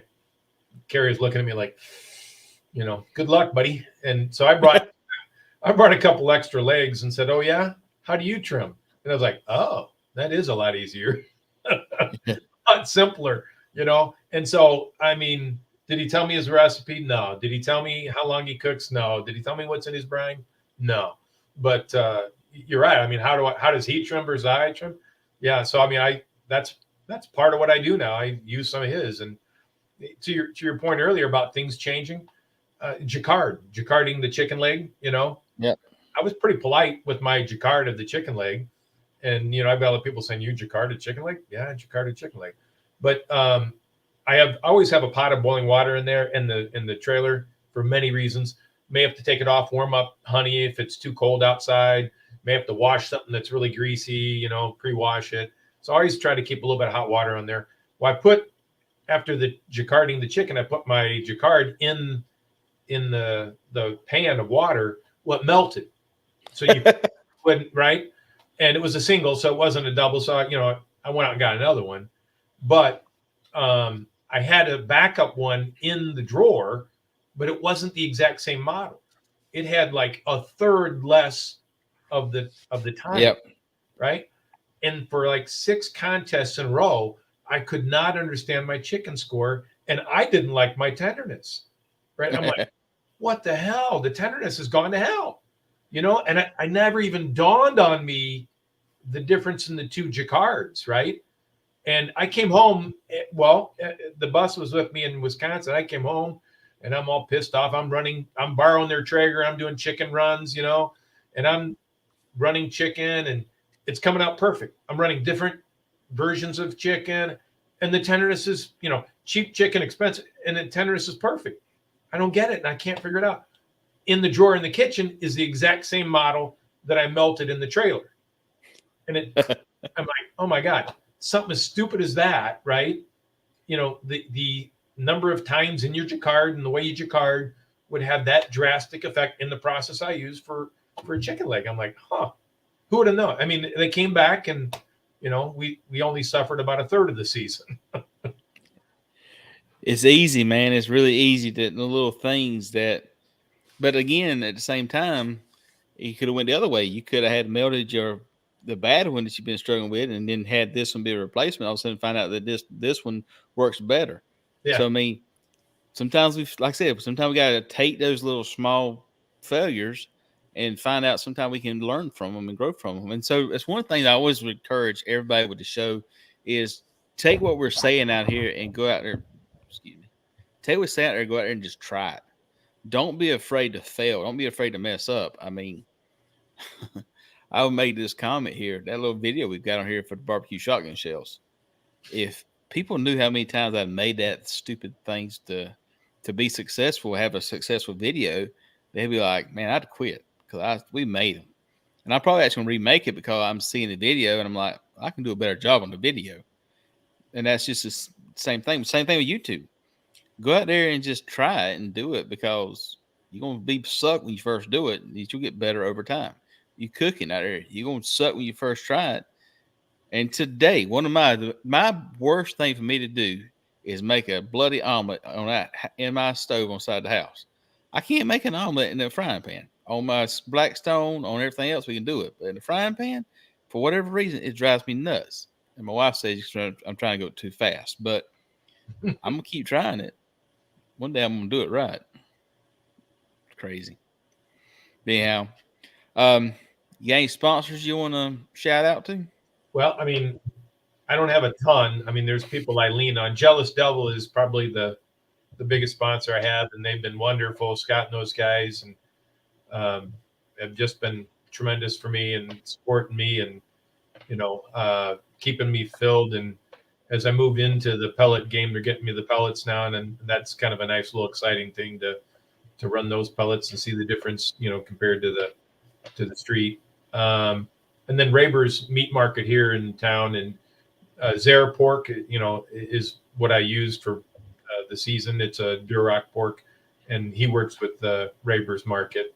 So those are the two big ones that really are true sponsors. That's awesome. We couldn't do this without people helping us, just sponsors, and for us working at this. And we've said this before: this is not a cheap hobby to get into. I'm gonna not lie to you about that. It's a lot of fun. You'll meet some amazing people, and you'll see some downtown USA you never would see before if you've done it.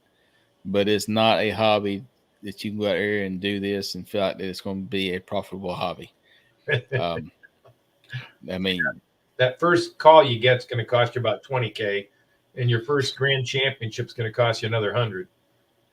it's going to yes, but at the same time is you can take this right here and do it as to have a good time at it. You can come out here and say, I'm going to do 5, 6 contests with right here close to the house and just enjoy it and have a good time and learn from it and do that. And there's absolutely nothing wrong with that. And and a lot of people do that, and I commend you for it. But sometimes, like us, the last several years, we decide we want to go big into this and travel all over the country. And you'll see amazing people, meet great people, and it's something that I would encourage, if you can, to go do it. But at the same time, start small. Go there and take the judging class. Go there and sign up and take somebody's class that's putting on, has been doing good in competition barbecue. Take their class. The Barbecue League on YouTube and their thing. There's more information out there than you'll ever dream of. Watch YouTube videos out there. I've got some out there for competition. Go out there and just check those videos out because there's truly is a lot of information out there. And we're talking about the other day, somebody starting today cooking compared to when I started in 2010, you're going to jump me by 5 years because the learning curve you're going to eliminate by all this information out here that's going to make it. And if you don't believe me, I'll show you a box what I turned in to start with and what I turn in now. And you'll look at me like, how the heck did that change? But the crazy part about it is that box back then got a good score. But if I turn in what I would love to turn in the barbecue. I turned in my very first competition today and see what would happen. I probably beat the AL. I know I would. I know. um, Yeah, and I think the other key thing is that the barbecue is a community. Don't be afraid to ask the guy next to you, hey, and not everybody will say yes to this, but will you try my food? Where you share food, because how do you know what's good if you're not judging? And even then, you don't know whose box you judge per se. So you don't know if you judge the winner or the losers. You just know what was there. So I think one of the best way for a cook team is to, exchange food at a contest with a team that you respect, right? Or that you know of, right? And that way, when you get done, you can go, oh, that's, because it took a while, and I'm like, boy, there was nothing exciting about that chicken, and the answer is exactly correct, right? Yeah. Right. I mean, if the mentality is there's nothing wrong with it, right? Tell me what's wrong with it. Well, there's nothing wrong with it. Perfect. Right. That's what I want. I want chicken that's nothing's wrong with it. I don't want to try and get so creative that it was, wow, I had this splash of heat over here. And if you try to do all this stuff, you're going to find somebody you're not going to please. So, that's why I think saying hello to a neighbor, don't be obnoxious, be polite. And they may say no. I had a contest this year. A guy gave me a chicken leg. I took a bite out of it. I couldn't taste for 15 minutes. And I'm trying to figure out how do I cleanse my palate? Because my taste buds were gone, and I'm panicking going into ribs. So for those that get into that situation, if you don't have any dairy products other than butter, parquet works well. There was parquet in my tongue. The same side that is, what you also got to understand is we're talking about Richard earlier with the score. If that guy had turned his chicken and you hit his table with chicken, and he scored ahead of you, he killed that table with that. So it might not be per se the judge's fault. It could have been another person at the table done it, because I said this story. God help whoever's doing this, but we done a contest several years back. We were back then making our own rubs and stuff at the contest. We didn't know any of this stuff here. This is a long time ago. And a buddy of mine was cooking with me, and I was giving him a recipe. I said, all right, make this rub. So I'm like, he's moving on and mixing everything together.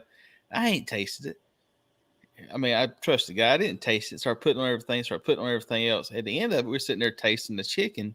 We're making the boxes. I'm like, this son of a bitch is hot as the devil. And I'm sitting going like, what the devil? Another piece of chicken hot. Another piece of chicken hot. I'm like, well, crap, we screwed something up. Go to the ribs. Same thing. I looked at him and said, what did you do? He looked at me and said, what do you mean? I said, all right, chicken I get. Now we were ribs, and pork was bad. I'm like, yeah, he had mixed up cayenne pepper and brown sugar. He switched them over. So where I went from 4 cups of brown sugar, we had 4 cups of cayenne. Ouch. So, I mean, God help, we killed everybody on the table we ever judged that judged it. But that was our fault, but it's just the name of the game. Yeah. Yeah. So one other thing, though, I know for those of you that are members of KCBS, we do have an election getting up close. Get out there, go research the candidates. I don't know everybody on the board. I'm not going to tell you what to do. I will tell you that the two on the subject we talked about if you're a cook team, right? I'm not telling you. I mean, we got organizers out there. We got judges out there. There's lots of great candidates. I could give you a list of 6 right off the top of my head that I would have no trouble getting on that board. But the score program and that seating program, between Childs and David McAllister, they're the people that can make it work right now, today, manually. You can't do that though. You can't sustain that, right? So we need that technology change of the core score program. But I personally, if those two aren't on the board, can they do it from outside of the board? I don't know, right? So they are so uniquely talented, those two individuals.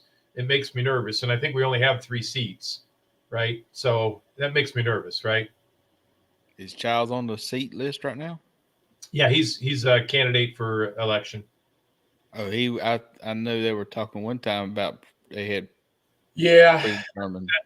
that's another backstory.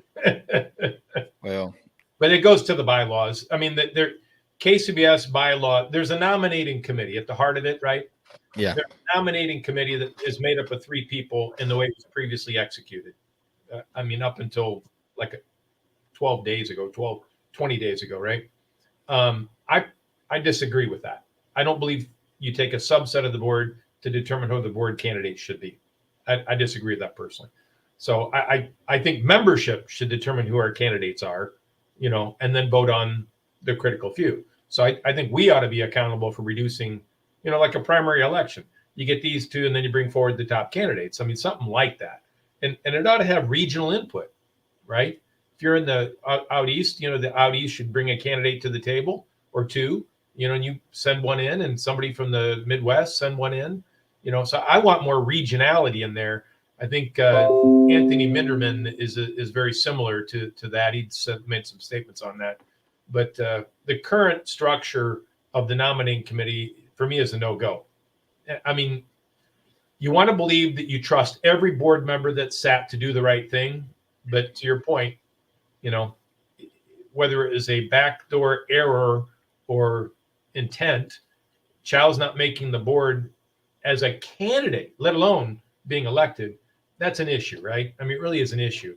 Here's a qualified candidate that's been there, made changes, and he wasn't on the ballot. He is now. I mean, so they've corrected whatever backdoor errors there were. But then you look at the bylaws they want us to accept or bring in forward to us, and I don't accept those bylaws. So there's no way I'm going to support that. Well, I think I haven't studied enough to really be able to make a educated statement. Other than with Childs, I will say this: I'm an own Childs, and I'm a friend of Childs and stuff, so I am a little bit biased in that. But if somebody is on the board and then you tell me they can't run for re-election without some kind of disciplinary situation, then I'm gonna look at you and be like, in my mind, that's losing faith in the system. Um, again, if something happened behind the scenes, I get that, but that's not we. It's behind the scenes. We have no knowledge about that. So don't start. I mean, when we start seeing this, only what we see this, we can't use that information because we're not aware of that information. We can only base our decision on information we have Right. now.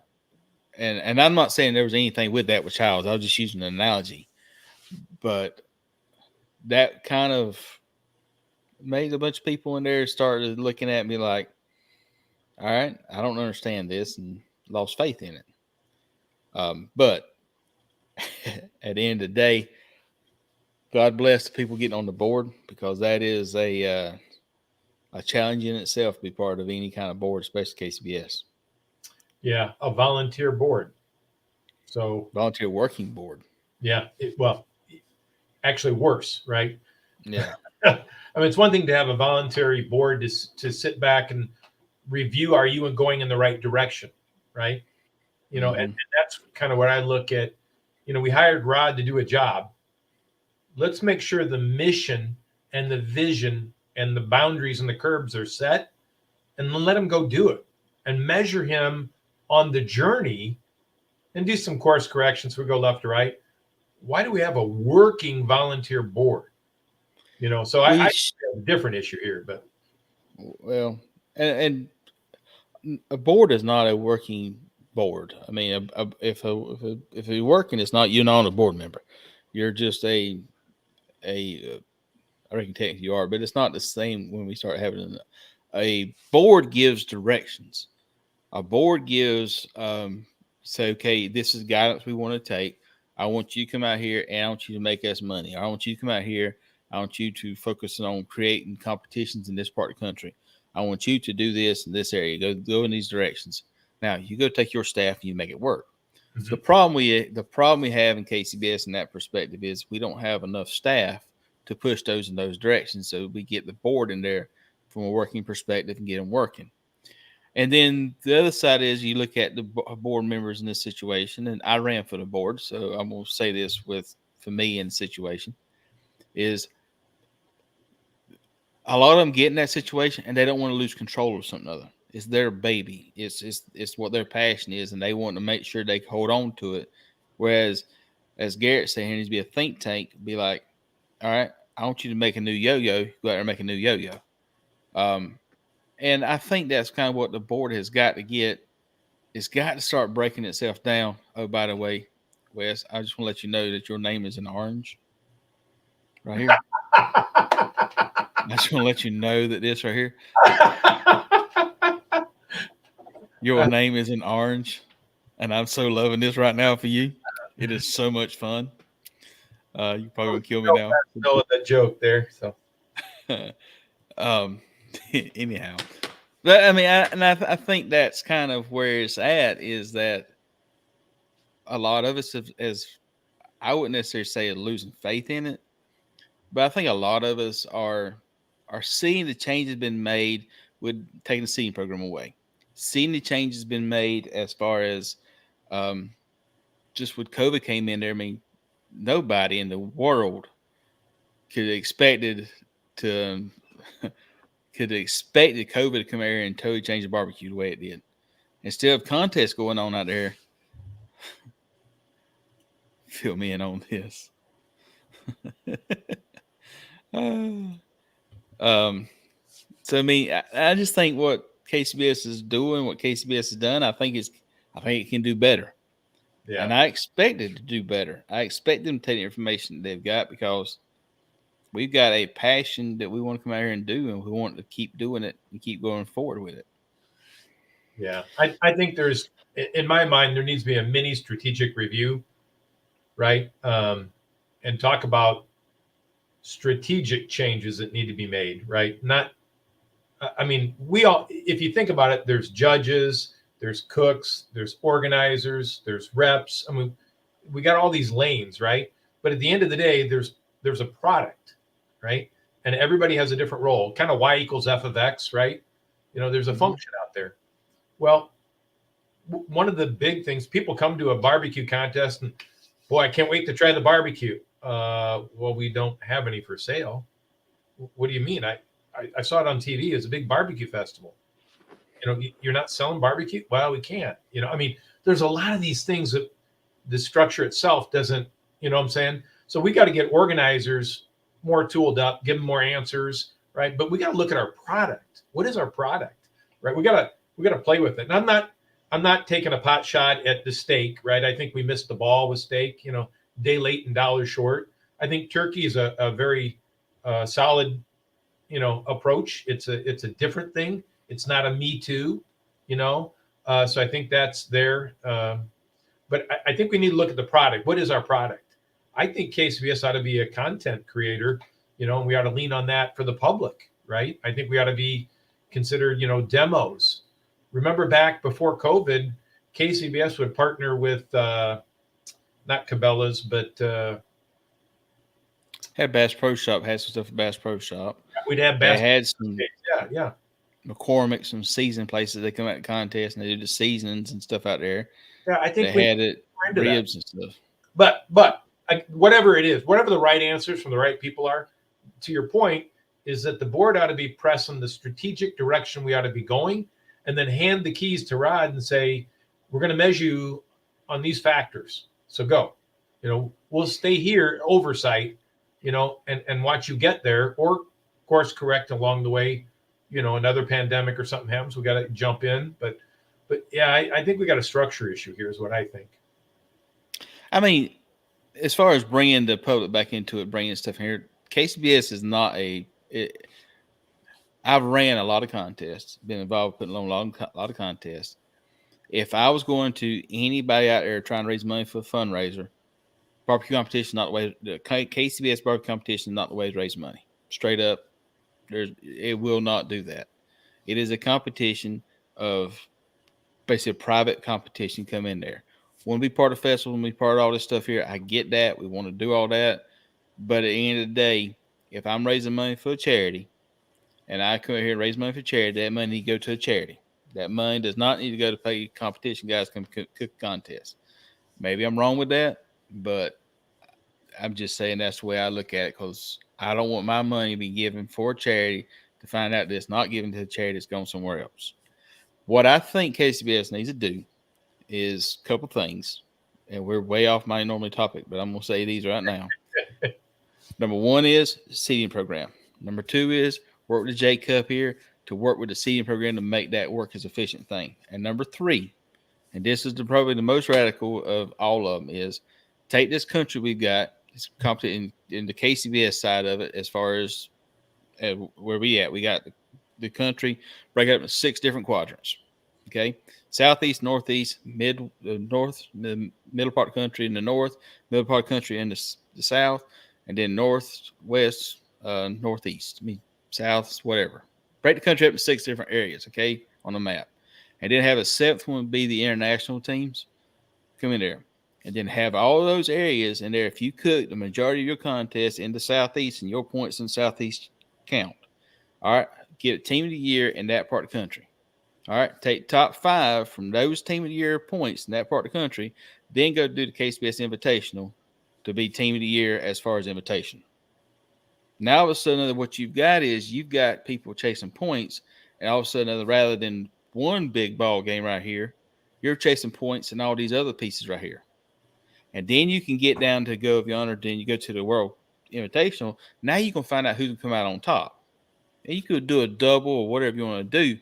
But if you want to have it where you got it, that way you got people chasing the points, you'll have more people going after the points at the end of the year than you will just in one big ball game in the middle of the year.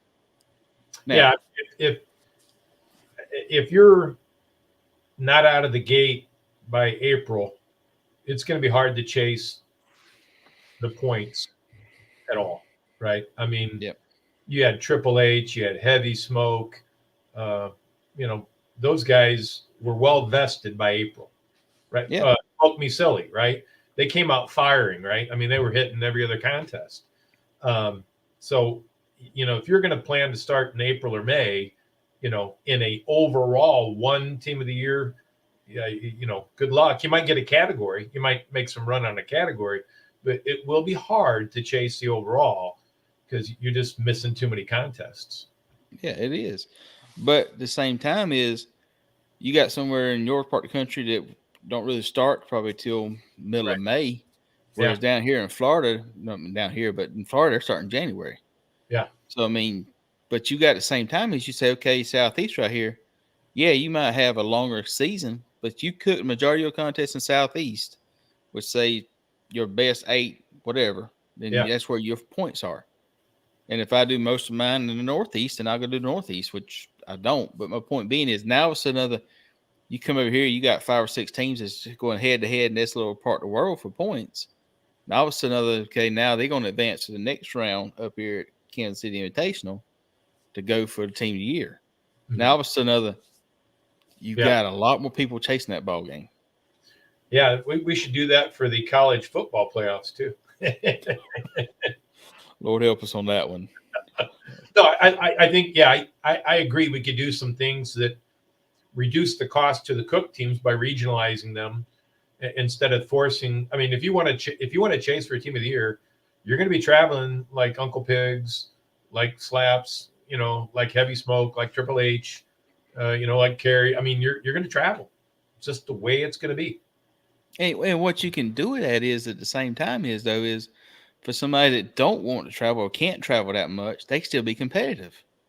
Yeah. Well, and to Wes's comment here, it goes back to kind of the multi-legged stool we're talking about, right? As much as I believe the world of KCBS is all about the cooks, it isn't, right? It's part of it, right? What's important to the cooks, and that's why I look at it as a portfolio, right? Here's the Yeah, more on that coming, Brian. If you look at the overall portfolio and the products, cook teams are one piece of it, a very important piece. Judges are a very important piece. Organizers are kind of a critical link, right?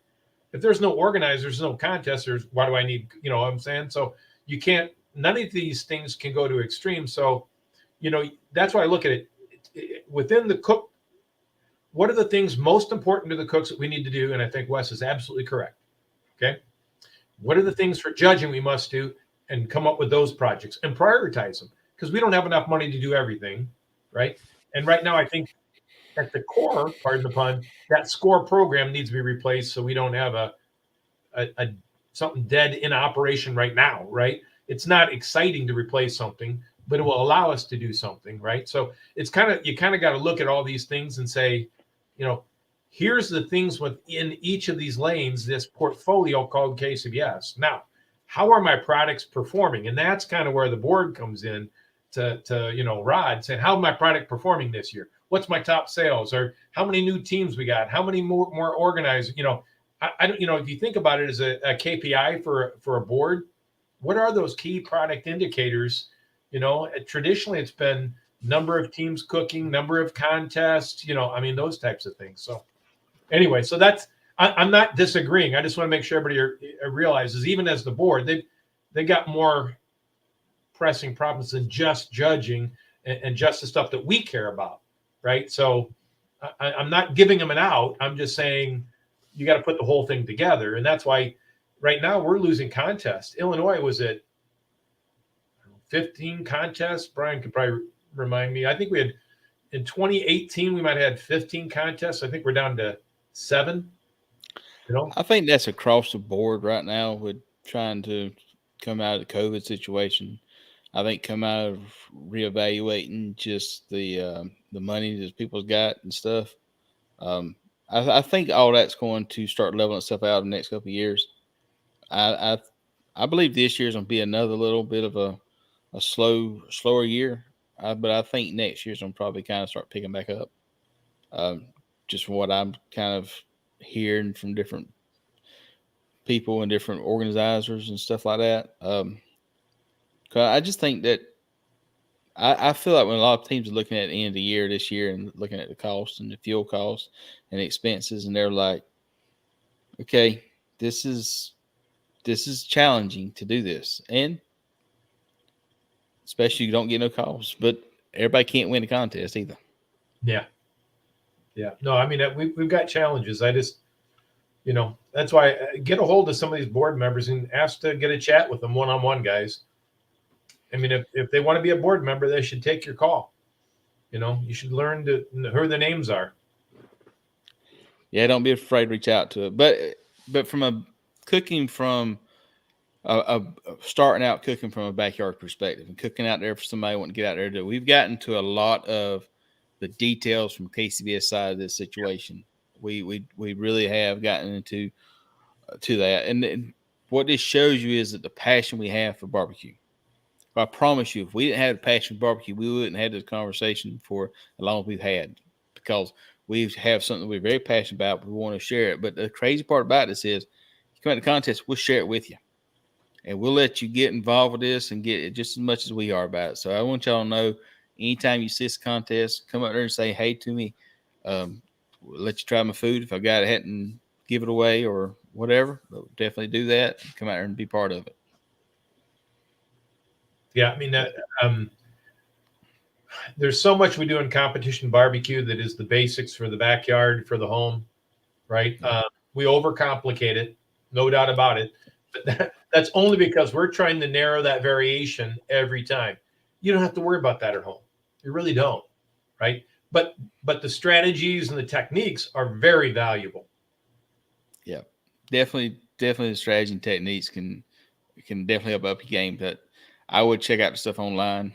There's a lot of information out there, and reach out to us. Be happy to help you out and we can. Yeah, I mean, I get a lot of people, you know, asking me questions about pork that have done 2 pork butts, and I'm like, don't worry about it. You know, we'll go from there. Yep. Yeah. All right. Anything else you need to point out any sponsors? You hit your sponsors. Got anybody else need to give a shout out to thank them for allowing you to do this crazy game? Well, certainly my wife. She tolerates the road, and we're going to back it off this year. I think we did 35 contests last year, but it was intentional, right? Yeah. We set some goals up, and then we changed our goals, right? And so don't be afraid to change your goals. I want to get back to the Royal. That was a number one goal, and took care of that in the first contest. So it's like, okay, now what are my goals? My goal is to offset some ordinary income, and competition barbecue is a way to work on your Schedule C to offset income as well. It's a polite way to say that. So we did that, and I tell you what, though, while I may never ever be in a position to do it again like last year, I sure as hell enjoyed every moment of it. And the summer, I think we had 3 or 4 weeks in a row where Brian and the bus and I were together. Some of those relaxing contests, and they're a high expectation team as well, but we had a blast, and it was very relaxing. And I don't normally say that about barbecue, that it was very relaxing. Going down to Collierville, I felt like I was part of the BBQ team there, or the Atlanta barbecue store. Wes and Smoke Me Silly, and the Rooters and Tooters. No power, no problem. We'll fix you up, Paul. Just a family. It was just a blast, right? It was the Friday night dinners, Mexican dinners, and there's a lot to like about the world of competition barbecue. You don't have to win to enjoy it. Trust me. If you looked at that, then I was 3 for 35. I guess technically that's not a great batting average. So, but in the world of barbecue, it was a lot of fun.